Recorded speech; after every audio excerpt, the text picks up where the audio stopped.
ನಮಸ್ಕಾರ ಸ್ನೇಹಿತರೆ. ನಟಿ ಭಾವನಾ ರಾಮಣ್ಣ ಅವರ ಬದುಕಿನಲ್ಲಿ ಹೊಸ ಅಧ್ಯಾಯ ಆರಂಭವಾಗಿದೆ. 40ನೇ ವಯಸ್ಸಿನಲ್ಲಿ ಹೆಣ್ಣು ಮಗುವಿಗೆ ಜನ್ಮ ನೀಡಿರುವ ಭಾವನಾ ರಾಮಣ್ಣ ಸದ್ಯ ಮಗಳ ಲಾಲನೆ ಪಾಲನೆಯಲ್ಲಿ ತೊಡಗಿಸಿಕೊಂಡಿದ್ದಾರೆ. ಇದೀಗ ಸೋಷಿಯಲ್ ಮೀಡಿಯಾದಲ್ಲಿ ತಮ್ಮ ಮಗಳ ಬಗ್ಗೆ ಮೊದಲ ಪೋಸ್ಟ್ ಹಂಚಿಕೊಂಡಿದ್ದಾರೆ ಭಾವನಾ ರಾಮಣ್ಣ. ಪೋಸ್ಟ್‌ನಲ್ಲಿ ಏನಿದೆ ಇಲ್ಲಿದೆ ನೋಡಿ. ನಟಿ ಭಾವನಾ ರಾಮಣ್ಣ ಅವರು ಐವಿಎಫ್ ಚಿಕಿತ್ಸೆಯ ಮೂಲಕ ಅವಳಿ ಮಕ್ಕಳಿಗೆ ಗರ್ಭಧರಿಸಿದ್ದರು. ಆಗಸ್ಟ್ 20ರಂದು ಭಾವನಾಗೆ ಹೆರಿಗೆ ಆಯಿತು. ಆದರೆ ಅವಳಿ ಮಕ್ಕಳ ಪೈಕಿ ಒಂದು ಮಗು ಮಾತ್ರ ಜನಿಸಿದ್ರೆ ಮತ್ತೊಂದು ಮಗು ಮೃತಪಟ್ಟಿತ್ತು.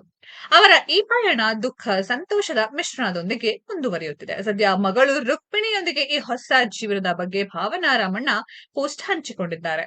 ತಮ್ಮ ಕೈ ಮೇಲೆ ಮಗಳ ಕೈಯನ್ನಿಟ್ಟು ಫೋಟೋವನ್ನ ಹಂಚಿಕೊಂಡಿರುವ ಭಾವನಾ ರಾಮಣ್ಣ, ದೊಡ್ಡ ಮನೆ, ಪುಟ್ಟ ಕುಟುಂಬ. ನಾನು ಮತ್ತು ನನ್ನ ತಂದೆ ಬೆಳಗ್ಗೆ ಎದ್ದು ಮನೆಯಂಗಳದಲ್ಲಿ ಕಾಫಿ ಹೀರುತ್ತಾ ಕೂತರೆ ಇಲ್ಲಿ ಹಕ್ಕಿಗಳದ್ದೇ ನಾದ ನಿನಾದ. ಕುಕ್ಕು ಮೈನಾ, ಕಿಪ್ಪಿ ಚಿಪ್ಪಿ ಗುಬ್ಬಚ್ಚಿ, ಬರೀ ಹಕ್ಕಿಗಳದ್ದೇ ಕಲರವ. ಹಕ್ಕಿ ಪಿಕ್ಕಿಗಳ ಹಾಡು ಪಾಡು ಕೇಳ್ತಿದ್ದ ಮನೆಯಲ್ಲೀಗ ಹೊಸದೊಂದು ಪುಟ್ಟ ಹಕ್ಕಿಯ ಸರಿಗಮ.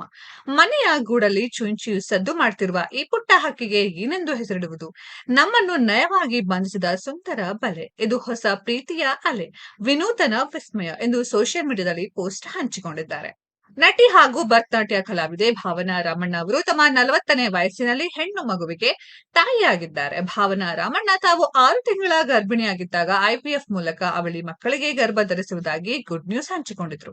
ಆಗಸ್ಟ್ 20ರಂದು ಹೆಣ್ಣು ಮಗುವಿಗೆ ಭಾವನಾ ರಾಮಣ್ಣ ಜನ್ಮ ನೀಡಿದ್ದು ಮಗಳಿಗೆ ರುಕ್ಮಿಣಿ ಎಂದು ಹೆಸರಿಟ್ಟಿದ್ದಾರೆ. ಸ್ನೇಹಿತರೆ, ಭಾವನಾ ರಾಮಣ್ಣ ಅವರು ಹಂಚಿಕೊಂಡಿರುವ ಈ ಪೋಸ್ಟ್ ಬಗ್ಗೆ ನಿಮ್ಗೆ ಏನ್ ಅನ್ಸುತ್ತೆ ಅನ್ನೋದನ್ನ ಕಾಮೆಂಟ್ ಬಾಕ್ಸ್ ಅಲ್ಲಿ ಕಾಮೆಂಟ್ ಮಾಡಿ. ಈ ವಿಡಿಯೋ ಇಷ್ಟ ಆಗಿದ್ರೆ ಲೈಕ್ ಮಾಡಿ, ಶೇರ್ ಮಾಡಿ, ಚಾನೆಲ್ ನ ಸಬ್ಸ್ಕ್ರೈಬ್ ಮಾಡಿ, ಪಕ್ಕದಲ್ಲಿ ಇರೋ ಬೆಲ್ ಐಕಾನ್ ನ ಹಿಟ್ ಮಾಡಿ. ಮುಂದಿನ ವಿಡಿಯೋದಲ್ಲಿ ಭೇಟಿಯಾಗೋಣ. ಧನ್ಯವಾದಗಳು.